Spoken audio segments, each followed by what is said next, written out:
So welcome everybody to another session of the Navigating the Future of Finance series, the second session that we are running. So this is a series hosted by Protiviti, the global business consulting firm, and its sister company, Robert Half, the global talent solutions firm. And we operate as one enterprise globally. That gives us a really unique perspective on client problems and solutions. In that, we have particular strength in the finance and accounting function and community. And because of that, we are incredibly well connected into CFOs and financial directors across the globe, and very strong in particular here in the UK marketplace. With that connection gives us some real insights into some of the challenges your colleagues are facing, but also some of the solutions that they're seeing success with, and in our industry, it's good to share. So we're happy to bring some of those insights to you today. As I said, this is the second session in the series. The first one, about a month ago now, was Michael Melrose, who led the session on building a resilient finance function. So some great feedback on that. So thank you to everybody that shared. I'm super pleased today to be moving on to our second section, which is all about the opportunities and challenges around people. And I would say, as ever, we're going to take questions at the end. So please do use the chat facility where I'll gather all the questions, and where I can, I might not be able to, but where I can, I will ask as many as possible. And clearly, there's an opportunity to reach out to us separately. But without further ado, it gives me great pleasure to hand over to my colleague, Clive Davis. Clive, over to you. Thanks very much, Scott, and welcome everybody. Really excited to have you with us today. And if you're listening to the recording, thank you for tuning into the recording as well. It's an exciting series. It's great to be presenting the Robert Half research alongside Protiviti research. Obviously, we are sister organisations, and the power of the two together gives us some really interesting insights in terms of what's happening with regard to people, which is what this session is all about. We wanted to start with a bit of a framework, a workplace structure, if you will. Some of you may recognise this. It was developed by an organisational behavioural psychologist, Charles Handy. And he predicted many years ago, this is where companies will evolve to in terms of their workplace structure. Crucially, the professional core. These are the individuals that you want on your team each and every day, the individuals from which you can build your company, having the right individuals in place as well to onboard new people as you look to grow your organization. And then the flexible labour force. So obviously, anybody who's a customer of Robert Half will probably know all about this. This is additional resources that can be turned on or turned off to assist with dealing with the peaks and troughs that take place throughout the business year. And then there's been the rise of what's referred to here, Charles Handy referred to as the contractual fringe. So this is interesting. These are essential services that companies need to help them exist, and obviously to ensure they can grow and meet their goals, but they're outsourced. They're handed on to professional services companies, and the supervision, crucially, is handed on as well. But the benefit, as Charles looked at it, was this sort of structure enables companies to be agile. It enables them to take advantage of opportunities that exist in their marketplace quickly. And it also enables them to handle adversity and crises as well, because they've got this flexible setup to their organization whilst protecting their professional core. And this is what today's discussion, some of the figures we'll present, focuses on people, because that is good. That's core to growing businesses today. Just as a little bit of an icebreaker as such, what we wanted to do, now that we have some people on board, is take a little bit of a poll, because I'm going to be presenting some research findings, but it's always good to get a live view from the people that have joined us today, some of whom will be Protiviti clients coming from various perspectives. Some will be Robert Half clients or candidates. And again, anybody who's responsible for staff, we'd like to launch a poll, which I think Ayushi is about to do.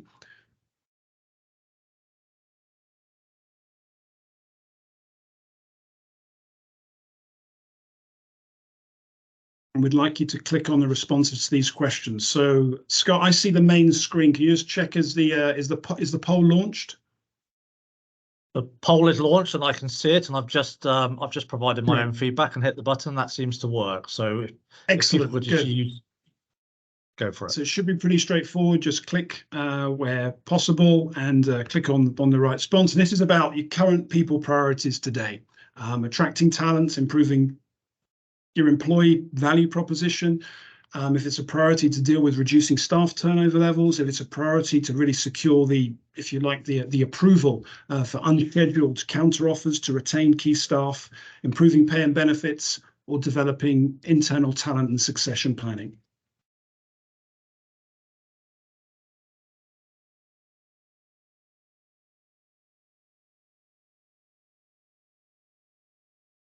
That looks pretty stable now, Clive, and hopefully, Clive, can you see the results, or do you need me to sort of summarise? Yeah, if you could just quickly summarise the results before we go into our points of research. So really interesting in terms of where the focus is for this group compared to some of the stats you're going to show, but some really right at the top on a level par is attracting talent, strengthening companies' employee value proposition, with around 30% of the responses. And actually, really interestingly for me, because it's reflective of our own client, our own client work and what we're doing at the moment, developing internal talent skills and succession planning, and we're doing an awful lot of work with our clients around that, and that's coming at the top with 33%, Clive. So your first item and your last item there are definitely the strongest.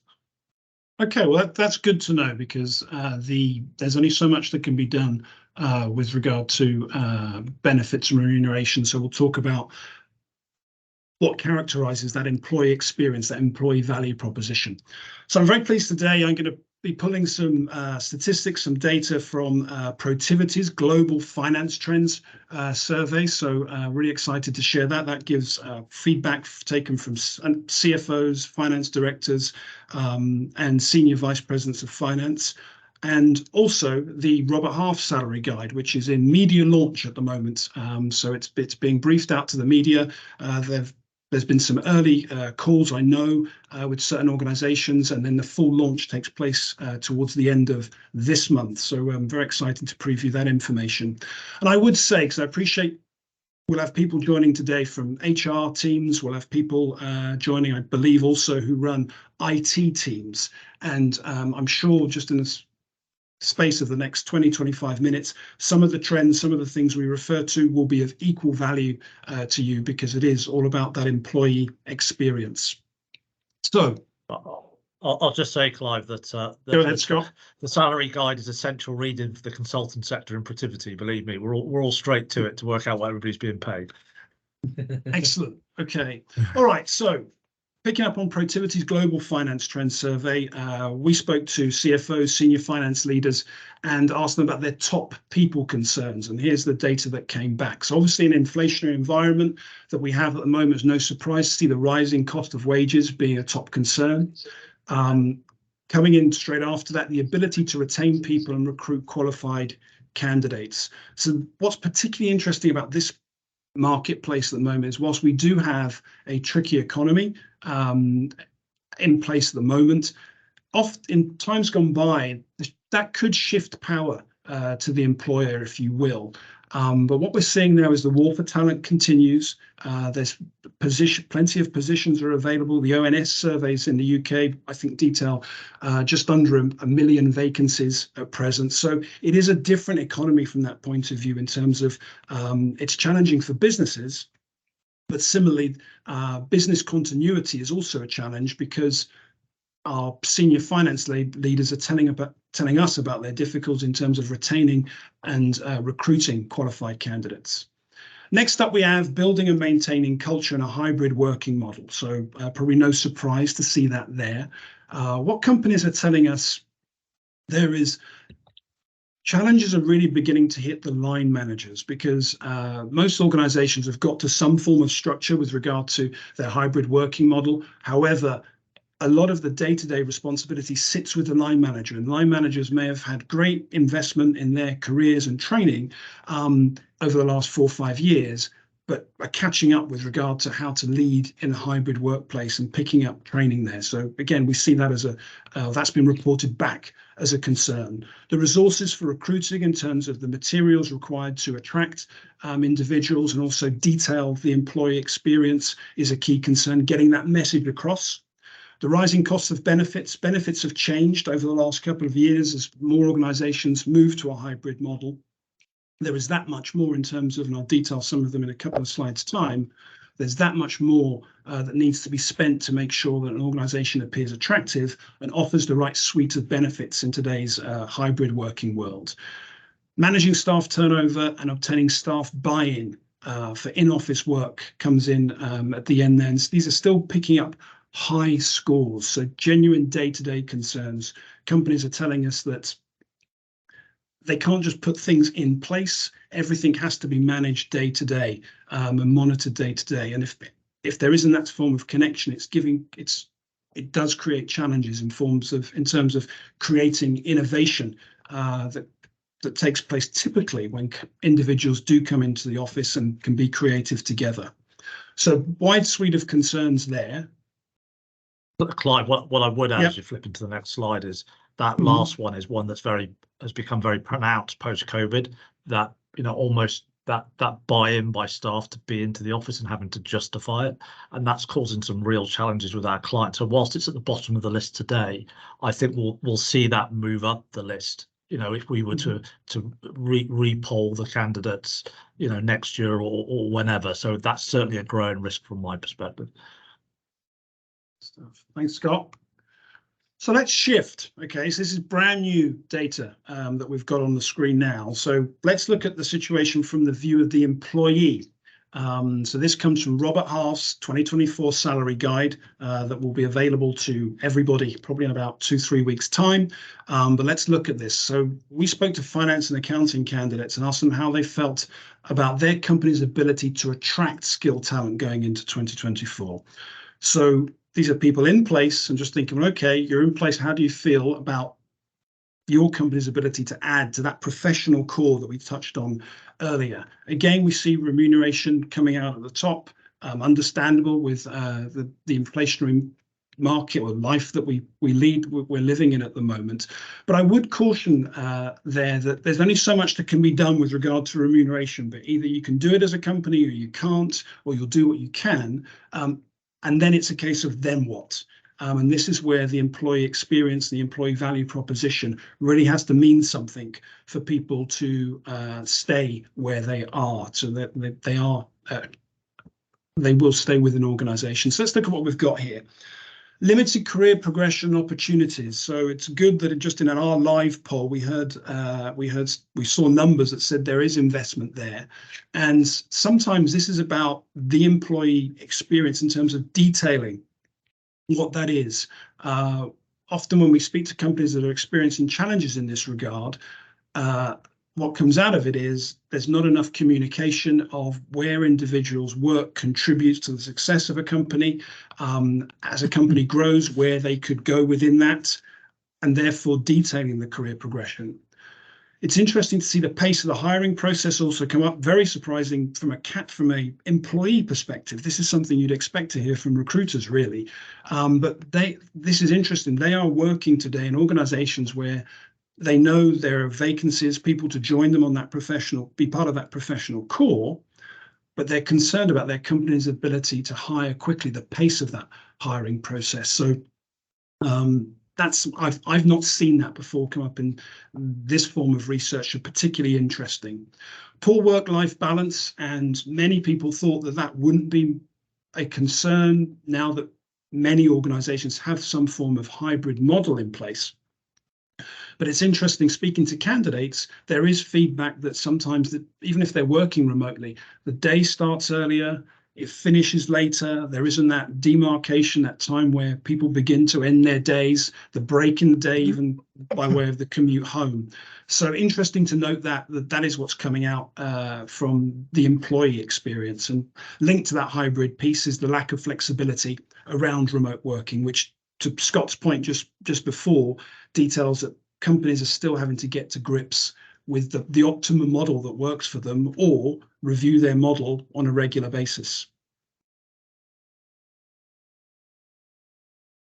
Sticking with the employee perspective, this is, and it's quite high here, 71% of finance and accounting employees feel concerned about their company's ability to retain valued employees. So we've spoken about the attraction challenges. This is all from the perspective of the employee.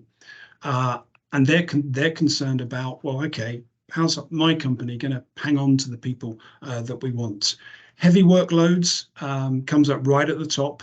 And think back to that model, which relates to the professional core, the flexible workforce, and the contract, the managed service, if you will. This perhaps suggests those that respond in this way are perhaps concerned about how the work is being distributed. And I appreciate a lot of people will be tuned in today thinking, well, yeah, it costs to bring in flexible resource. It costs to outsource. It does, but companies will need to measure up what could be the cost in their business if their professional core continues to experience turnover, or if it weakens. Lack of competitive remuneration, I think we've spoken enough about that in the last couple of slides. The high rates of burnout, which would link in with the workload challenges that people have. And I'd also highlight that is where some companies now are beginning to invest more in terms of benefits, in terms of well-being, employee assistance programs to handle that. People lead complex lives now, and if this is what the research is telling us, that employees are concerned about colleagues burning out, which links in with the next one, which is poor work-life balance. And I should add, the respondents were allowed to click more than one concern here. The war for talent, obviously, this is evidence, as I've touched on before. It's a tricky economy. Nonetheless, the sources of jobs are busy with opportunities, and people are aware of that. So they also feel that concern in terms of the war for talent as well.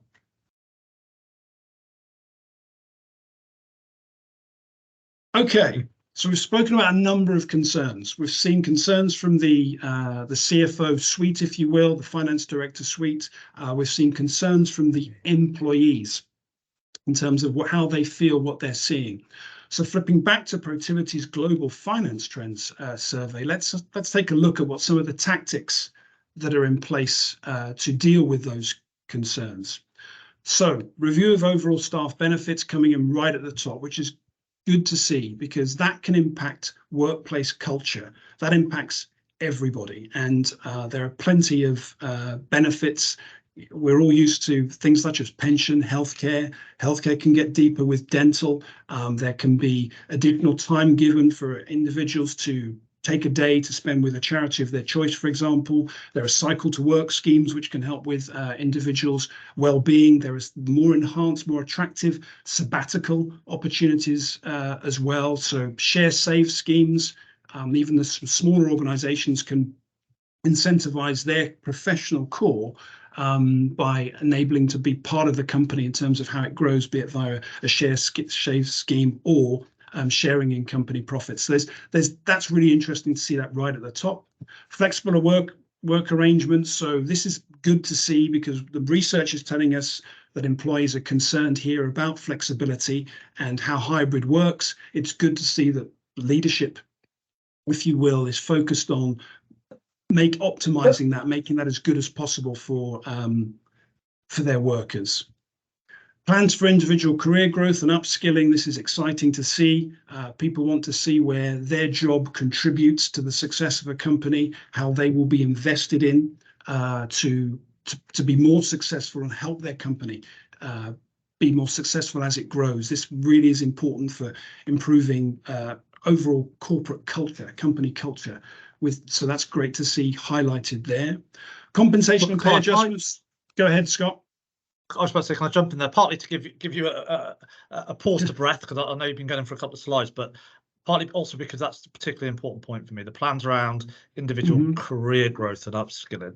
If I look back to the live poll we had, there was a real interest in developing internal talent skills and succession planning. So those two are very closely aligned, not only in terms of the individual development, but also reflective of what we're actually helping organisations with, and therefore what our organisations are helping us to support with.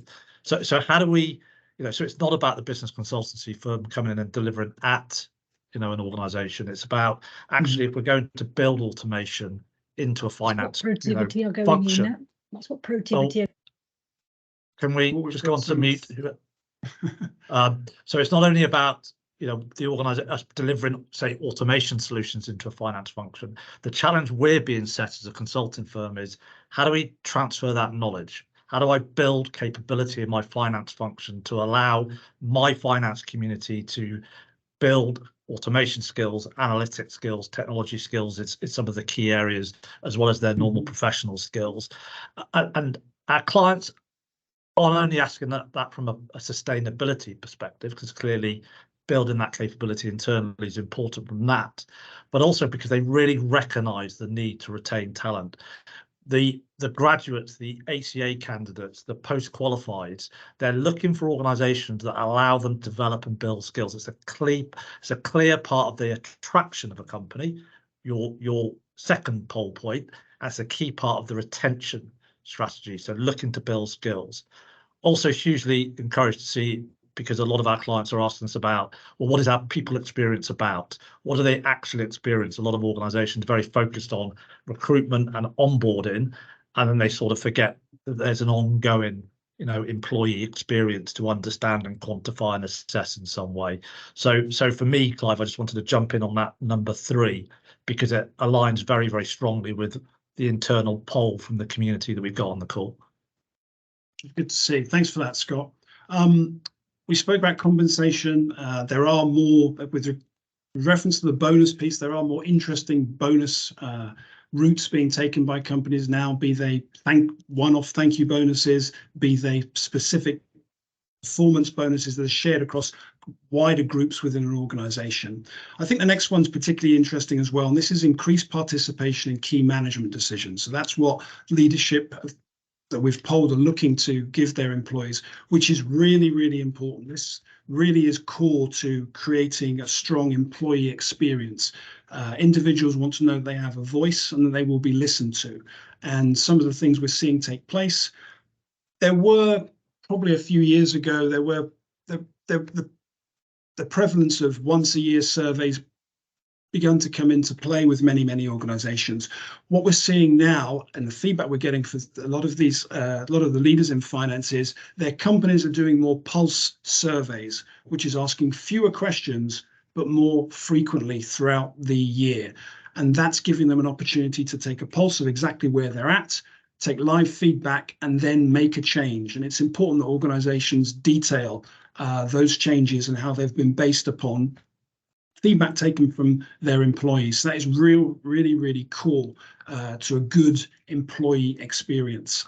Once you tick some of the other boxes in terms of pay and benefits, then we're looking at, well, okay, what's my voice? How can I contribute and how can I be heard? So good to see there. Commitment to individual promotion tracks, I think Scott links in with what you were just discussing. People want to see those opportunities, and companies are having to be more distinct in terms of what can happen to ensure there's greater retention, because if they're not specific, if they're not giving the training and development towards the professional core, then that's when people get itchy feet. So good to see that make the list as well. So that's the end of the statistics, everybody. We've only got a couple more slides for you, but we started with a framework about how companies are set up today, and we appreciate it's not always perfect to get the balance between those 3 things we touched on at the beginning. But it's important to look at the employee experience. And often this is something that's referred to a lot when individuals join a company or when they're being attracted into an organization. From a retention point of view, which is what's core to this particular section of our webinar series, is the employee experience, is the people. Not a lot's going to happen in organizations without having the right people engaged. So let's look at this employee experience. So yeah, there has 5 pillars: total rewards, the material benefits, the material gains that come by way of salary, and all the benefits that we've detailed, the wider scope of benefits that can be offered to individuals and the choices they have. The work, so obviously people come to work.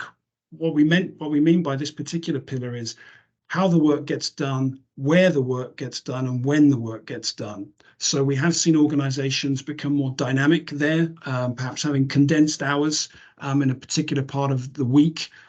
Windowed work can exist in certain departments, certainly can in finance, which may require people starting earlier, finishing later, or doing 2 different shifts during the day. How the work gets done, particularly interesting because that relates to the 5th pillar, which is technology. I know that Harrison will touch on that in the next webinar that takes place next month, because organizations, you get the people part right, you get the employee experience right. What's key to that is having the right technology to do the job. Culture gets spoken about much more these days, which is really, really good to see. Again, going back to previous surveys, it didn't feature, and now it's a central part of the employee experience. Individuals come to work to collaborate as part of the hybrid working model. They can innovate when they're together. Companies can invest more on certain community days when everyone is together. It also ensures everyone understands what the shared values of an organization are. So when culture is spoken about, shared values, core values are referred to. People, so that is the employee value proposition. And it's interesting here, we have spoken to organizations who struggled with that, because sometimes the employee value proposition shifts to what might be said to a customer. And customers are important, but again, today's working individual is saying, well, I'm very important too. What's the value proposition for me? How will I be invested in? How do I contribute to the company's success? And that's something, as we said, it's an everyday thing. It's something that gets heightened attention, maybe when people are going into companies and being attracted, but to maintain that professional core, the employee value proposition really has to be worked on. It should be something that feels really unique to your company for everyone who's joined today. Technology I spoke around, that's a key part of the proposition. And today, our world is we're surrounded by technology in the office. And again, whilst there's a cost there, getting the technology piece right ensures less burnout, ensures happier individuals who can get their work done and get a better work-life balance and contribute to companies' success.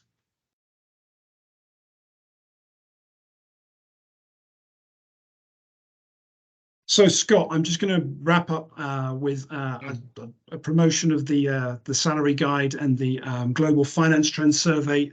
Just for everybody's note here, I think it's really exciting what we have in Protiviti, a global management consultancy. And I'm sure there'll be people on the webinar today who'll be thinking, well, okay, I want to go up a level. Who do I speak to about that? Protiviti can assist with regard to the detailed part of people and the employee experience. Similarly, Robert Half, we're excited to support many companies with technology, HR, administrative roles, and obviously we have done finance. And the salary guide that's coming soon on the 18th of October, I believe it's the longest running tracker of salary and finance information in the UK. So we look forward to sharing that with you very, very soon. Last, before I pass to Scott to wrap up, big thank you to Luke Edgecombe from our Reading office who conceived this series. So Luke, we really appreciate what you've done there. And if anybody wants me to run through these slides, perhaps joining one of our clients remotely to just give these slides as a bit of a kickoff for a management meeting, very, very happy to do so. As you can see, it only takes 30 minutes. So thanks for your time. It's been a pleasure to speak to you all today. Scott. Clive, that's wonderful and bang on time. Really appreciate it. Look, for me, I think with all of these, what would be the call to action? I think Clive talked about taking a pulse, understanding where you are today, letting the employees have a voice is so important. And if that's already in place, trying to interpret that information and seem to be reacting is hugely important. Coming to the bottom of the hour, so hopefully that was enjoyable. That is available, and do reach out to Clive or myself if you've got any further questions or you believe some of your own client community or organisation would benefit from that presentation. Just to signpost next month's session, We talked about a lot about technology, doing more with less, a concept that everybody in finance is incredibly familiar with. So next session is we're going to be in the automation space. Next session, how we build automation, how we leverage technology, how we build capability, thinking about that employee retention point. So thank you, everyone. I'll let you get back to your day jobs. Wonderful to see so many of you on the call, and we'll see you all again next month. Thank you very much.